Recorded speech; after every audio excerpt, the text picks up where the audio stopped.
Bonjour et bienvenue ici dans Mon Chaos Mon Yoga. Je suis très heureuse de vous retrouver aujourd'hui pour ce podcast et je dirais même pour un moment de recentrage, un moment pour vous. Alors le sujet du jour, c'est pratiquer la gratitude même quand c'est difficile. La gratitude qui est pour moi un peu, j'allais dire, la bête noire de ma vie.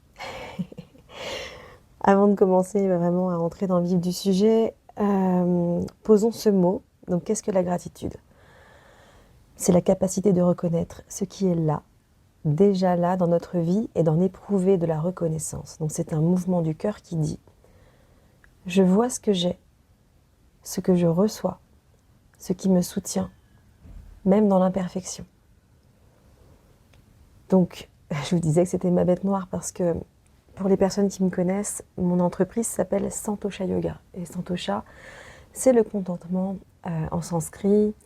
Ça fait partie des valeurs du yoga. Et j'avais choisi d'appeler mon entreprise comme cela, car la gratitude, le contentement, c'est quelque chose que j'ai énormément de mal à ressentir naturellement.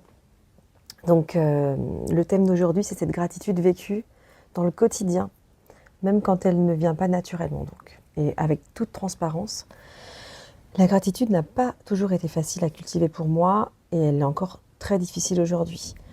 Déjà avec le TDAH, mon hypersensibilité face à l'injustice, et même si la vie m'a fait énormément de cadeaux, c'est vrai que vivre avec un TDAH, c'est quand même un challenge. Et donc il y a des matins où dès le réveil, les pensées s'accumulent, donc TDAH ou pas, là je reviens sur quelque chose d'un peu plus général. Les objectifs à atteindre, les obligations, les imprévus, la charge mentale, ça doit vous parler. Et dans ces moments-là, il semble presque contre nature de s'arrêter pour remercier. C'est vrai. Et pourtant, c'est là que la gratitude peut faire toute la différence. Parce que pratiquer régulièrement, elle va agir un peu comme une encre, comme un ancrage. Elle va calmer le système nerveux. Elle va activer le nerf vague. Et elle va nous reconnecter à l'instant présent. Mais c'est un peu comme dans toutes les pratiques. Elle demande de la régularité et parfois donc de la discipline.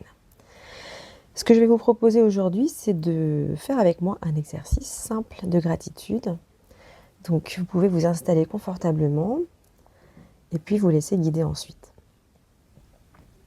Alors, fermez les yeux tranquillement, vous fixez un point et puis prenez une grande inspiration par le nez. Expirez lentement par la bouche. Et encore. Donc emplissez bien vos poumons et expirez complètement. Sentez l'air qui passe par la gorge et videz complètement vos poumons. Et une dernière fois. Et détendez vos épaules, votre visage, mâchoire. Relâchez votre assise. Respirez normalement. Observez que vous êtes présent à vous-même dans vos points d'appui, en conscience de vos points d'appui, en conscience de maintenant votre respiration naturelle. Et que vous n'avez rien à faire, rien à prouver, juste à être ici.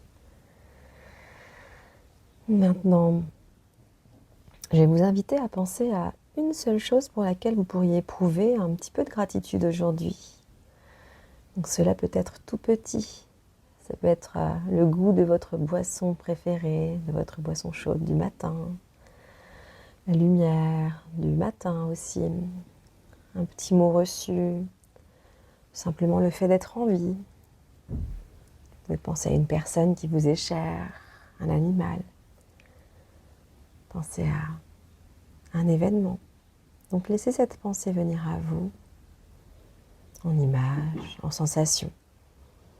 Accueillez-la sans jugement et ressentez ce que cela fait dans votre corps, dans votre respiration, dans votre cœur. Vous pouvez poser une main sur votre poitrine, une main sur votre ventre ou les deux mains sur la poitrine et respirer là.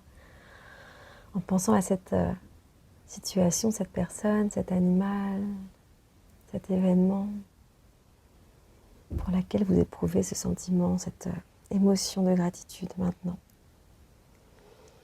Et doucement, intérieurement ou même à voix haute, vous pouvez prononcer ces mots.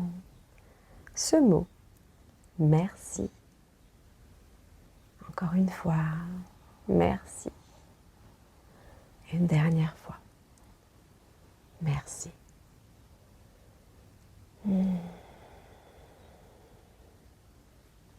Et vous pouvez doucement ouvrir les yeux. C'est quand même pas mal, hein. Alors peut-être que ça a été difficile pour vous et que vous n'avez pas ressenti. Ça peut arriver, mais c'est pas du tout un souci. Vous pourrez refaire l'exercice. Personnellement, ça a mis un petit peu de temps pour venir, moi, les premières fois. Je faisais ça en méditation et j'avais mon mental qui revenait sans arrêt, et comme si j'étais en résistance et que j'avais pas accès. Puis petit à petit, c'est venu. Et alors, je voulais aussi faire un petit focus, parce que quand j'étais en formation yoga, j'avais fait une méditation de gratitude sur les organes internes. Et je me souviens que c'était issu du taoïsme. Donc je voulais parler de ça. Donc, dans certaines cultures, donc comme en yoga ou en taoïsme, on va cultiver aussi une gratitude envers les organes internes, envers le corps. Et c'est hyper intéressant, je trouve, d'aussi être en gratitude avec la santé pour poursuivre cet état de santé. C'était vraiment, d'ailleurs, je pense que je la proposerai en podcast, cette méditation. Ça pourrait être intéressant. Donc dans cette méditation, on ressent son corps dans sa globalité et puis on va remercier un par un tous ces organes pour le travail qu'ils font. Par exemple, on va remercier les reins parce qu'ils filtrent, ils soutiennent notre énergie, ils sont symbole de notre force, notre longévité.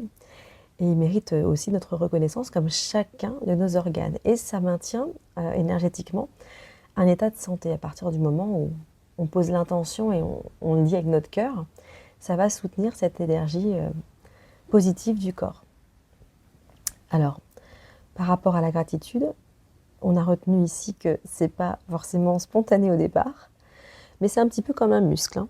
Plus on va la solliciter et plus elle va devenir naturelle, plus elle va se mettre en place. C'est un petit peu aussi comme la cohérence cardiaque, comme toutes ces petites routines, ces petits rituels qu'on a envie peut-être pour certains de mettre en place, c'est toujours la répétition, la discipline.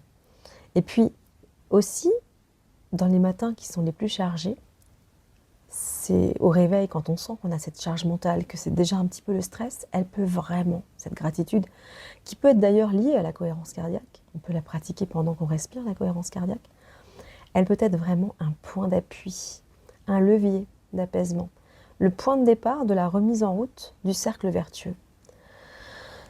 Donc ce matin, vous avez pris soin de vous. Merci pour votre présence. Si vous avez aimé ce podcast, je vous invite à le partager et à me suivre sur mon compte professionnel Instagram si ce n'est pas déjà fait, Santosha, SANTOCHA-8, yoga-8, coaching. À très bientôt pour un prochain épisode.